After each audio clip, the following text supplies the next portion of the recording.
Finalmente chegou o dia que eu vou contar aqui como que eu tomei a difícil decisão de me tornar católico.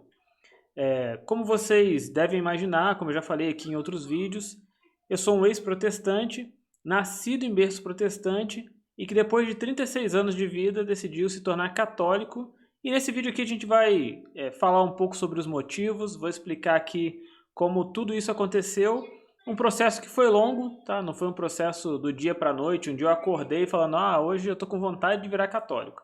Na verdade é bem ao contrário disso, mas eu vou tentar explicar nesse vídeo aqui. Antes de tudo, deixa eu já esclarecer uma questão. Eu não vou entrar em detalhes sobre quais denominações eu passei ao longo da vida, como que foi o meu convívio nessas denominações, porque a verdade é que a minha ida para o catolicismo não está relacionada às denominações que eu passei. Como ser humano, a gente tem pontos positivos e pontos negativos, momentos bons ou momentos ruins que a gente vai passar em determinados lugares. Em cada denominação que eu passei, e não foram poucas, em cada denominação que eu passei eu tive ali os pontos positivos e negativos que eu posso apontar de cada uma delas, mas não é isso que foi determinante para me tornar católico. O que foi determinante para me tornar católico é o que eu vou contar para vocês aqui nesse vídeo. Mas só queria já deixar claro isso, porque para não dar a sensação de que eu tive uma desilusão em alguma denominação ou qualquer coisa do tipo e por isso eu me tornei católico. Não está relacionado a isso. Eu já tenho maturidade suficiente para entender que cada denominação, cada lugar, cada igreja tem pessoas e se a gente coloca a nossa expectativa nas pessoas, a gente vai se decepcionar. Então, na idade que eu tô, eu já não tenho mais tempo para perder colocando expectativa nas pessoas e trocar de igreja ou trocar talvez aí de religião por causa de decepção com pessoas. Não é esse o caso. Bom, vamos começar. Sou nascido e criado em berço evangélico, né? Passei ali a infância toda assistindo escola dominical, participando disso. Na adolescência, cheguei a ser músico na igreja em algumas denominações que eu passei. Tocava guitarra na igreja, participava bastante, fui líder de jovens, sempre ali participando o máximo que eu podia na igreja. Eu não era aquela pessoa que vivia na igreja o tempo todo, domingo passava o dia na igreja, participava de tudo que a igreja fazia. Eu nunca tive esse comportamento, o que não quer dizer também que eu não fosse cristão o suficiente para isso, tá? Eu acho que não tem relação direta o quanto você participa de eventos ou de coisas na igreja com o quanto você é cristão. Você é cristão porque o seu coração é um coração convertido. Você participa dos eventos da igreja porque você tem disponibilidade para isso. E nem sempre eu tinha, principalmente por questões financeiras, tá? Muita coisa na igreja evangélica, para você participar, você tem que contribuir de alguma maneira. Seja um evento que ele é pago, seja um deslocamento para determinado local, uma série de coisas. Não vou entrar no mérito aqui do quanto isso é certo ou se é errado, até porque na igreja católica também vai ter eventos que você vai ter que participar e se quiser participar vai ter que desembolsar algum valor financeiro. Não é essa a questão, não estou fazendo crítica em relação a isso, estou só esclarecendo que eu participava do que eu conseguia participar. Então, ministério de música, geralmente eu participava. Fui líder de jovens uma época, né, e assim, fiz o meu melhor ali naquele período, é como eu poderia participar e poderia contribuir. Então, passei minha vida na igreja protestante e, como todo protestante, eu fui educado a entender que se existe uma fé que ela é a fé genuína, ela é a fé protestante. Em cada denominação, você aprende, digamos assim, que aquela denominação encontrou, de alguma maneira, o caminho mais fiel, o caminho mais exato para se chegar a Deus. Não sei se eu posso usar esse termo, mas cada denominação prega que encontrou o caminho, que tem a revelação bíblica e tal, mas de qualquer forma, a fé genuína é a fé protestante. Se você sai daquela denominação e vai para uma outra denominação protestante, na visão protestante, de modo geral, não é que todo mundo pensa assim, mas a grande maioria pensa que se você está numa outra denominação, você continua sendo cristão. Se você não está em nenhuma denominação protestante, você já não é cristão mais. E eu cresci com esse ensinamento e radicalmente eu pensava assim. Tá? Então, enquanto eu tive em denominações protestantes, enquanto eu me identificava como protestante, Para mim, eu continuava sendo cristão. E para o meu ciclo de amizade na minha vida protestante, é assim que funcionava também, e é assim que funciona também. Se você é protestante, seja da Assembleia Batista, Presbiteriana, o que for, você é cristão porque você é protestante. E eu cresci com esse ensinamento e com esse pensamento. Ao longo dessa caminhada como protestante, eu aprendi muita coisa boa para a minha vida, e aprendi a questionar muita coisa também. Se tem uma coisa que do lado protestante é muito bom e te dá um embasamento muito grande, é que o protestante, de modo geral, ele vai ler a Bíblia. Da maneira certa, nem sempre, né? A gente sabe que se eles se lessem a Bíblia da maneira correta, muita coisa que eles criticam na Igreja Católica, eles passariam a acreditar. Mas também não vou entrar nesse mérito, a questão aqui não é fazer apologética nenhuma, é trazer aqui o relato de conversão. Então, como eu aprendi desde pequeno, desde a escola dominical ali, a ler bastante Bíblia, a conhecer muitas passagens bíblicas e tudo, você acaba começando a questionar certas coisas do próprio protestantismo. E algumas coisas que eu via na igreja me faziam ficar com a sensação de que aquilo estava muito distante do que a gente aprendia biblicamente. Ao longo do tempo, uma coisa que foi me incomodando é que o tema salvação começava a ficar cada vez mais de lado e o tema de conquistas pessoais, de questões financeiras principalmente, ele passava a ficar cada vez mais evidente. Isso foi criando em mim uma certa resistência com algumas coisas. E uma outra questão também que para mim foi muito impactante, foi muito assim, latente, que me incomodou bastante e que cada vez me incomoda mais, é essa questão que parece mais uma estratégia para atrair as pessoas. O culto todo montado para te trazer para uma questão mais emocional do que racional. A música escolhida a dedo, e eu digo isso porque eu participei de Ministério de Louvor. Então, o pregador vai pregar determinado tema, vai trazer um louvor naquele tema para criar um ambiente emocional e não necessariamente espiritual, para fazer uma introdução para que o pregador traga aquela mensagem dentro do tema que a gente, que o Ministério de Louvor vai tocar ali, e aí se coloca um fundo musical, diminui as luzes, coloca fumaça às vezes, coloca uma série de elementos emocionais para atrair as pessoas. E eu percebia que aquilo atrai as pessoas no momento e é um momento prazeroso de você estar na igreja. Mas depois que o culto acaba, o culto de domingo à noite, e chega segunda-feira, nada daquilo que você viveu no domingo te preenche para a semana, porque aquilo foi meramente emocional.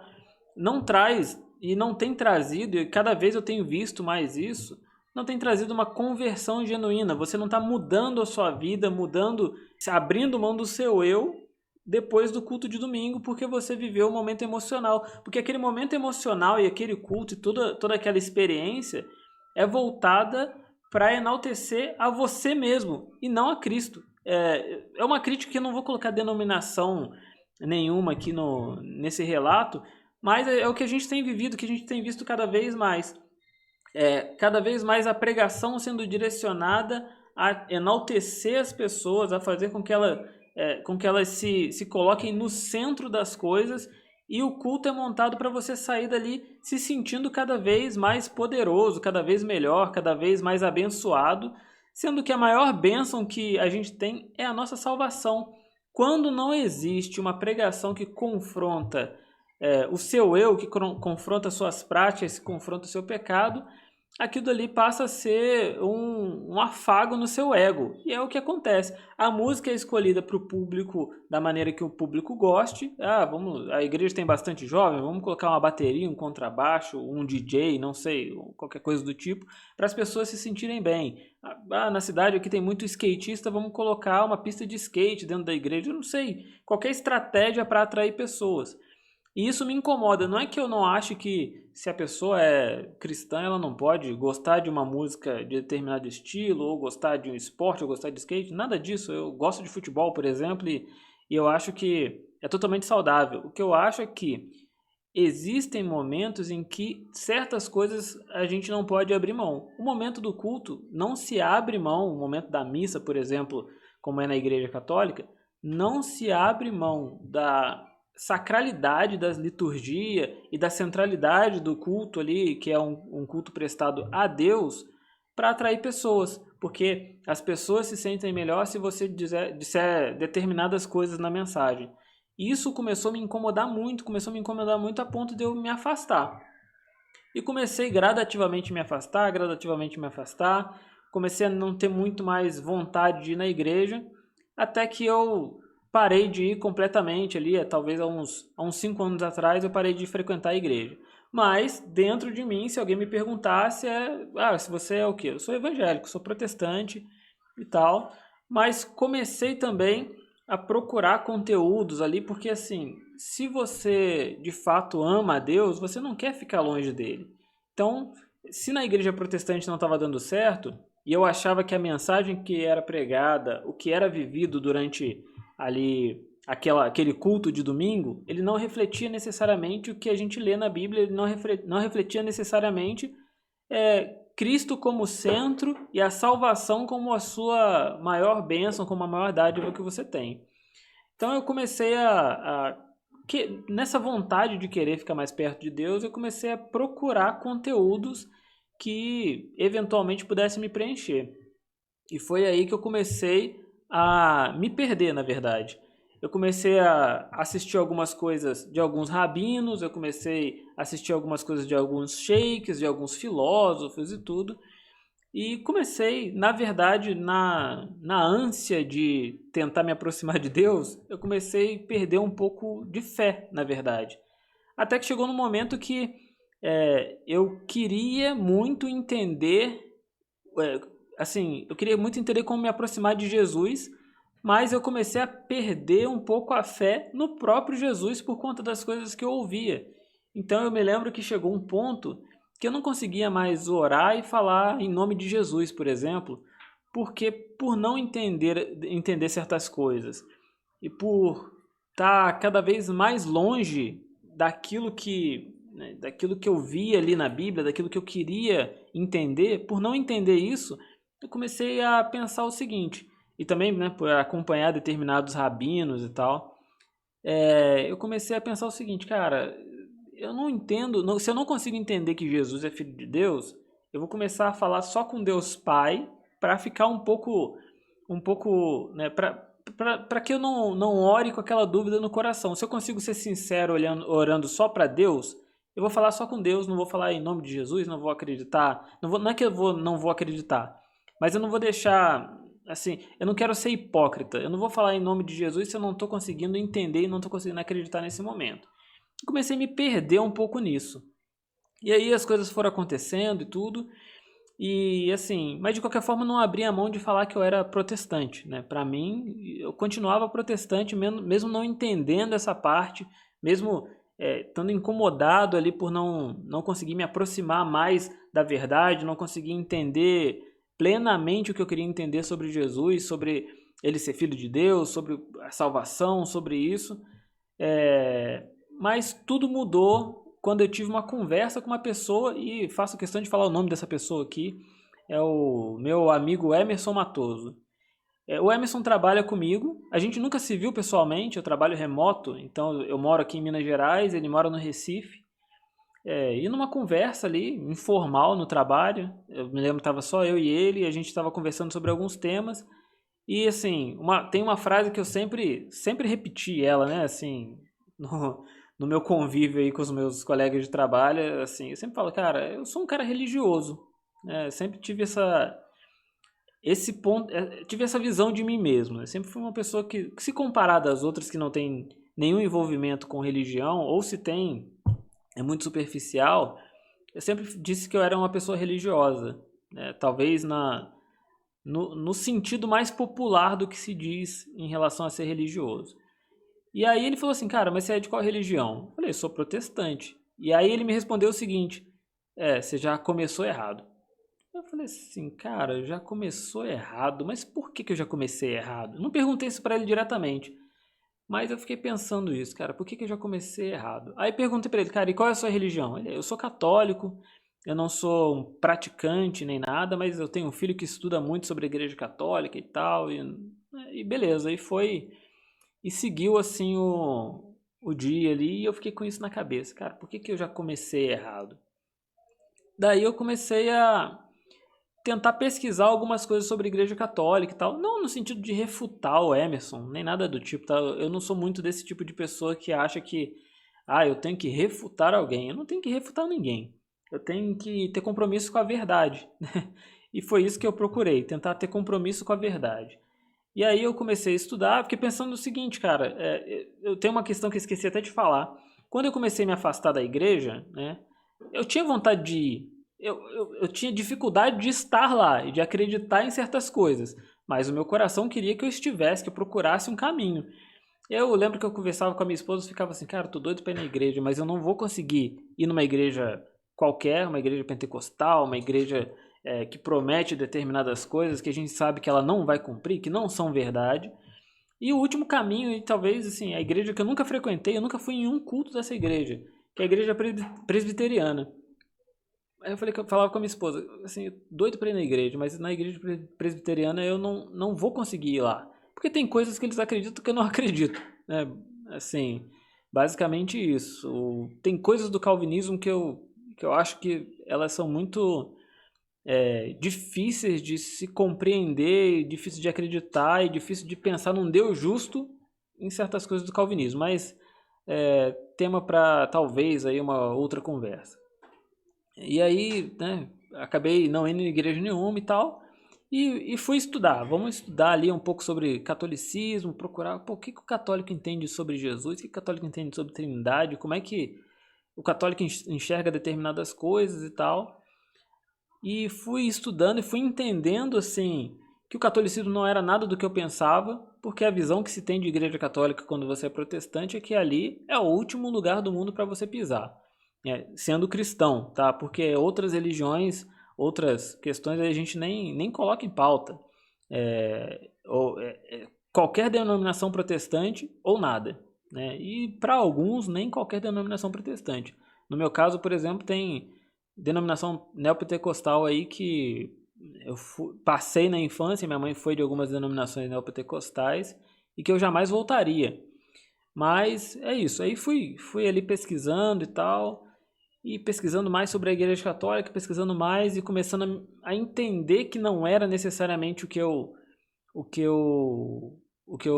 achava sobre eles, até que eu caí num vídeo do professor Eduardo Faria, falando da conversão dele, esse pastor presbiteriano, e o presbiteriano ele estuda muito, né? Então, para um presbiteriano mudar de ideia, tem que ser um presbiteriano de verdade, convertido, que está ali, envolvido ali com a igreja, com as questões ali doutrinárias deles que são bem embasadas. Digo mais uma vez, tá? Que eu tenho dificuldade de acreditar, mas eu não posso negar que eles são bem embasados no que eles acreditam. E aí ele falando do relato de conversão dele ali, e falou algumas coisas e tal, e eu me lembro de uma frase que para mim foi a virada de chave ali no que eu precisava estudar, que foi o seguinte, ele falou assim, eu comecei a ler vários pais da igreja, vários teólogos católicos ali, e aí estava lendo, por exemplo, Santo Agostinho, e ele falou o seguinte, eu ficava pensando, não é possível que o cara acertou em tudo isso, né? Que assim, a teologia ali de Santo Agostinho, né? Muitos teólogos evangélicos, protestantes ali leem muito sobre ele, ele é um cara que influenciou muito também a igreja protestante, os reformadores ali, e ele falava o seguinte, não é possível que o cara acerta em tudo isso aqui, mas erra nesse ponto, que era a questão de devoção à Nossa Senhora, por exemplo. Aí, cara, eu fiquei pensando nisso, né, cara? Porque, por exemplo, cara, como que a igreja teve tantos santos, tantos teólogos, tantas coisas importantes, como que esses caras conseguiam ser tão santos sendo devotos de Nossa Senhora? Como que esses caras conseguiam ser tão santos acreditando em imagens? Como que esses caras conseguiam ser tão santos acreditando em purgatório, em coisas que a gente sabe que não são bíblicas, que Deus condena? Então isso me fez querer um pouco estudar e querer um pouco entender esse mecanismo, essa questão. Como é que esses caras conseguem, de um lado, eles contribuírem tanto para a fé cristã, eles serem tão santos, e de outro, eles fazerem coisas que são tão abomináveis assim, né? E daí eu fui procurar o sentido dessas questões, o sentido disso. Pô, por que que o católico ele acredita em imagem, por exemplo, né? O evangélico ele repudia isso, a ponto de ter alguns evangélicos que quebram imagens e tudo, porque a gente lê lá o Êxodo 20, não farás para ti imagem de escultura, e né, o evangélico ele tem um sério problema com algumas questões bíblicas que são o seguinte: o evangélico lê muito Bíblia, como eu disse aqui, mas determinadas coisas, parece que ele está lendo, sabe aquela caixinha de versículo? Que ele tira um versículo pinçado ali, ele repete aquele versículo. Por exemplo, saindo um pouco do tema aqui, mas só para elucidar essa questão. Por exemplo, quando ele fala assim: só existe um mediador entre Deus e os homens, né, que é Jesus Cristo. Com certeza, o católico também acredita nisso. Mas ele não lê o contexto todo do versículo, que nessa passagem está dizendo para a gente interceder uns pelos outros. Antes de falar que Jesus é o único mediador, está falando para a gente interceder uns pelos outros. Então, se o próprio texto fala sobre intercessão e mediação de maneiras separadas, fica muito claro e fica muito fácil de entender que o papel dos santos é de intercessão e não de mediação. Que Nossa Senhora, o papel dela é de intercessão e não de mediação. Mas explicar isso para o evangélico é difícil porque ele pega o recortezinho ali, ó, só há um mediador entre Deus e os homens. Ele guarda aquilo como se aquilo fosse o texto completo, sem entender o contexto daquela passagem. E aí fica difícil você, às vezes, explicar determinados temas, né? Mas, bem, eu fui estudar esse tipo de coisa. Daí, quando a gente começa a estudar, por exemplo, sobre imagens, e aí você passa a entender que em um momento Deus fala para não fazer imagens, mas depois você entende que Deus manda fazer imagem, ele manda fazer serpente, ele manda fazer os querubins, e o templo de Salomão é cheio de imagens. Você começa a entender que não necessariamente aquilo que você aprendeu é como deveriam ter te explicado. Existe um contexto, existe uma situação específica para aquela proibição de imagens. E aí, não é que eu não entendia que o povo de Israel estava saindo do Egito ali naquele momento, mas é porque o evangélico ele não liga uma questão à outra, que aquela proibição de imagens ela está relacionada com o êxodo, com o povo saindo do Egito, e o povo no Egito era um povo idólatra e fazia imagens para os seus deuses. Então, fazer essa ligação, ela fez toda a diferença na minha cabeça. Esse foi um tema, assim, eu acho que o primeiro tema que eu superei foi a questão de imagens. Depois vem o tema de Nossa Senhora, por exemplo, né? De Nossa Senhora ser tão reconhecida na Igreja Católica e ela ser totalmente ignorada na Igreja Evangélica. Eu já falei aqui no outro vídeo que a primeira missa que eu fui, por exemplo, foi uma missa da Assunção de Nossa Senhora. Entender as questões sobre a relação de Jesus com Nossa Senhora, o porquê que Nossa Senhora é chamada de Nossa Senhora, o porquê que ela é a mãe da igreja, o porquê que a gente deve sim ter uma reverência máxima com ela, porque ela é a mãe de Jesus. E aí, cara, é uma questão de inteligência, sabe? Uma questão simples. Eu vou fazer uma analogia aqui bem assim, talvez simplória, mas para quem acompanha aí, por exemplo, futebol, né? Teve uns anos atrás que a mãe do Ronaldinho Gaúcho foi sequestrada. Cara, teve uma comoção nacional aí porque a mãe do Ronaldinho Gaúcho foi sequestrada. E assim, né? Graças a Deus ela conseguiram libertar ela e tudo e as coisas ficaram bem. Cara, mas é a mãe do Ronaldinho Gaúcho, imagina. E tem uma comoção.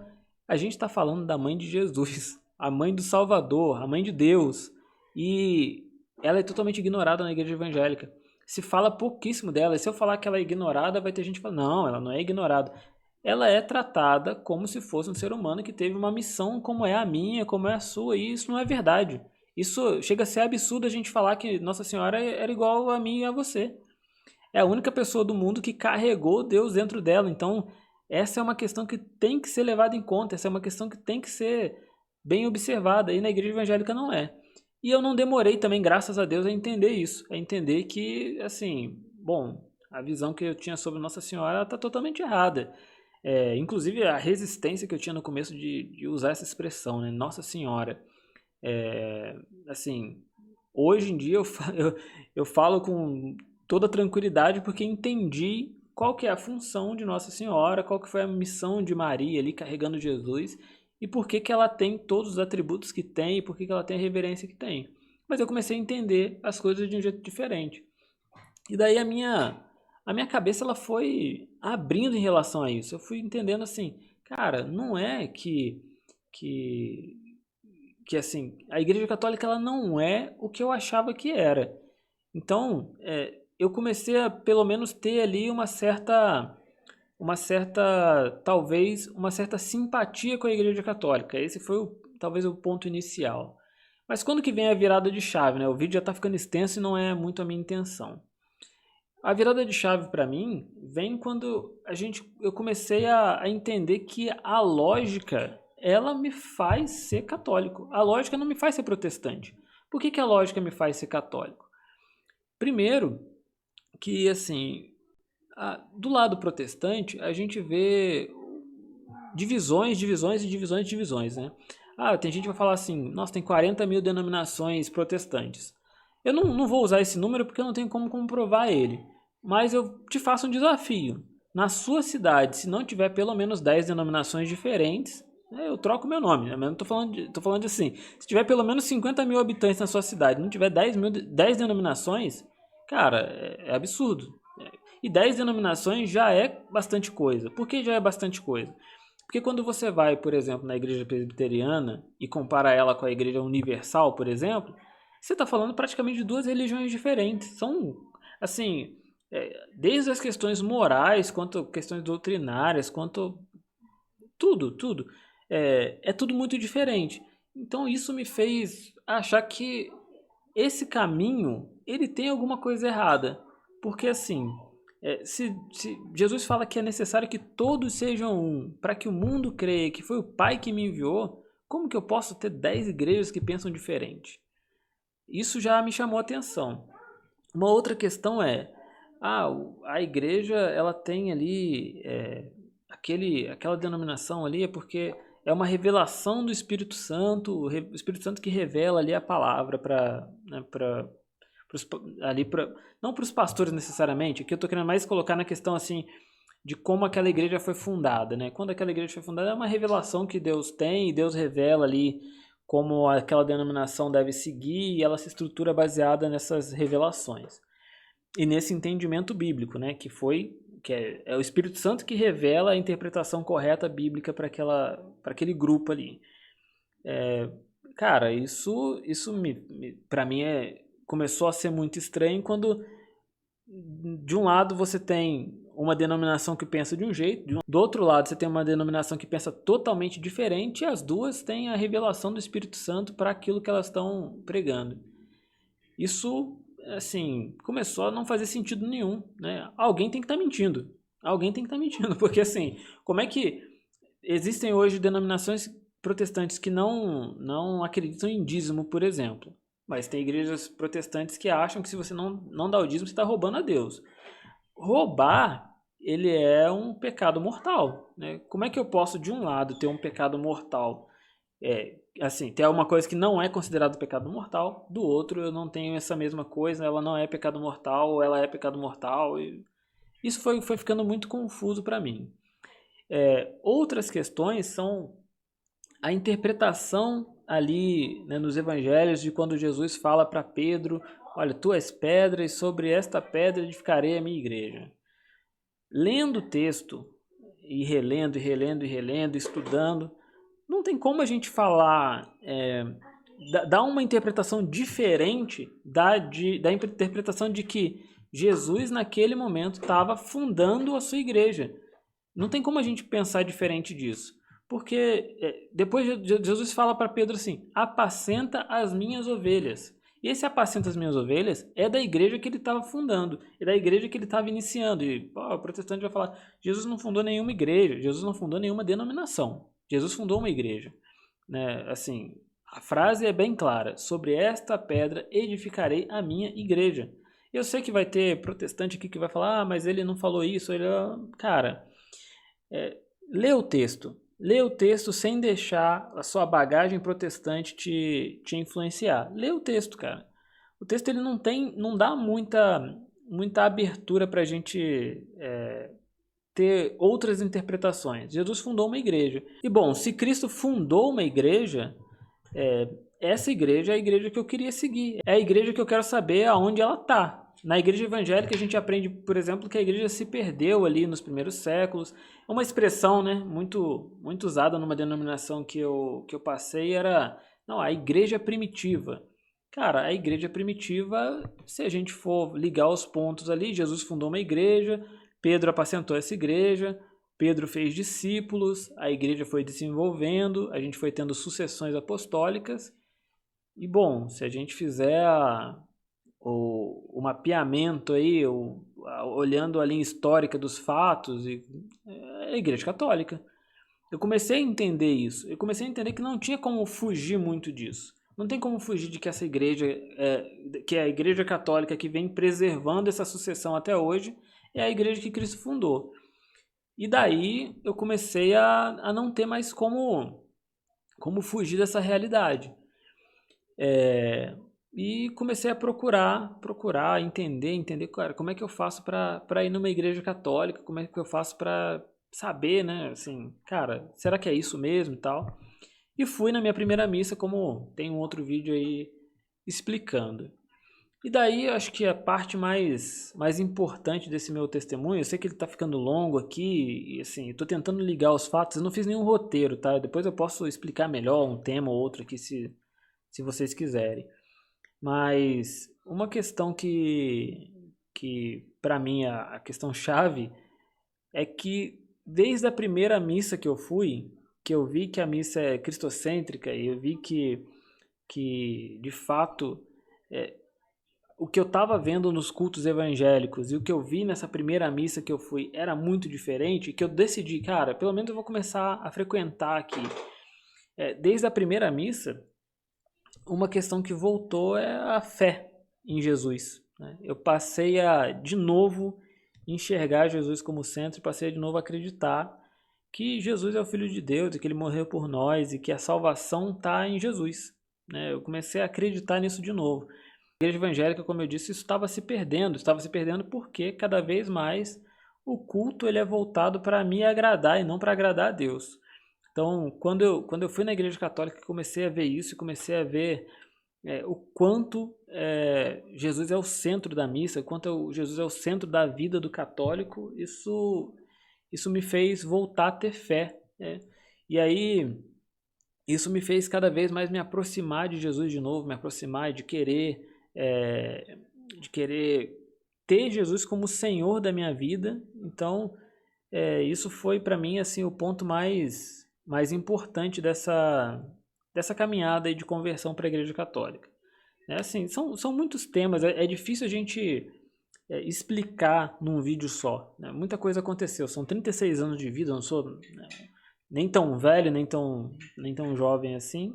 Então eu tentei resumir aqui num vídeo de alguns minutos, mas eu estou falando de um relato aí de pelo menos 5 anos, né, de sair, de perder a fé ali na igreja protestante, de começar a buscar outros caminhos e de voltar a ter fé quando eu encontrei a igreja católica. Talvez se eu não tivesse encontrado a igreja católica, e isso não faz nem tanto tempo, tá? Faz aí alguns meses que eu tô frequentando a igreja, eu não fiz, né, ainda, eu preciso casar no religioso, eu só tenho casamento civil na igreja evangélica, eu sou batizado na igreja evangélica, mas não sou casado, né, não tenho casamento religioso. Eu preciso começar agora, tô matriculado numa catequese de adultos e tal, eu preciso seguir aí o meu caminho. Mas talvez se eu não tivesse encontrado a igreja católica, eu teria me perdido, né? Tava flertando aí com o judaísmo, flertando com o Islã, até, né, começando a querer ler o Corão, eu tava, e começando a ver se o Deus que eu queria e o Deus que eu buscava, se ele estava em outro lugar, né? E assim, de fato ele estava. mas era no lugar que eu jamais imaginei que eu viria, que é a Igreja Católica. Para o protestante, né, como eu disse, o último lugar que a gente pensa em pisar é a Igreja Católica. A gente aprende muita coisa sobre muita coisa errada, né? A gente não é nem questão de a gente aprende, talvez não é nem o termo certo. A gente é assim enganado sobre muitas questões sobre a Igreja Católica, sobre muitas questões. E isso faz com que a gente crie uma resistência de uma coisa que a gente nem conhece. Eu não conhecia nada sobre a Igreja Católica, na verdade. Eu conhecia meia dúzia de católicos ali que não davam bom testemunho e achava que todo católico era daquele jeito. E não é, né? A verdade é que não é. Bom, eu vou tentar não esticar mais aqui essa questão desse testemunho. Se você ficou com alguma dúvida, você quer que eu conte alguma questão específica, comenta aqui nesse vídeo. Eu vou falar mais sobre esse percurso em outras oportunidades. Aqui foi mais um relato mesmo assim de como eu tomei essa decisão, né? Essa decisão que não é fácil, que não é uma decisão óbvia, mas que em algum momento eu precisei tomar porque eu não tive como fugir dela. Se você viu o vídeo aí até o final, eu peço desculpa porque o vídeo ficou muito longo, mas se você puder se inscrever, deixar seu like, deixar um comentário aí. Se você é protestante, está estudando também a fé católica, se você quiser deixar seu comentário aqui para a gente ir conversando, deixa aí, fala, dá sua opinião. Se você é católico, tem algum conselho para me dar, por favor, deixa aqui também nos comentários. E é isso. Até o próximo vídeo aí.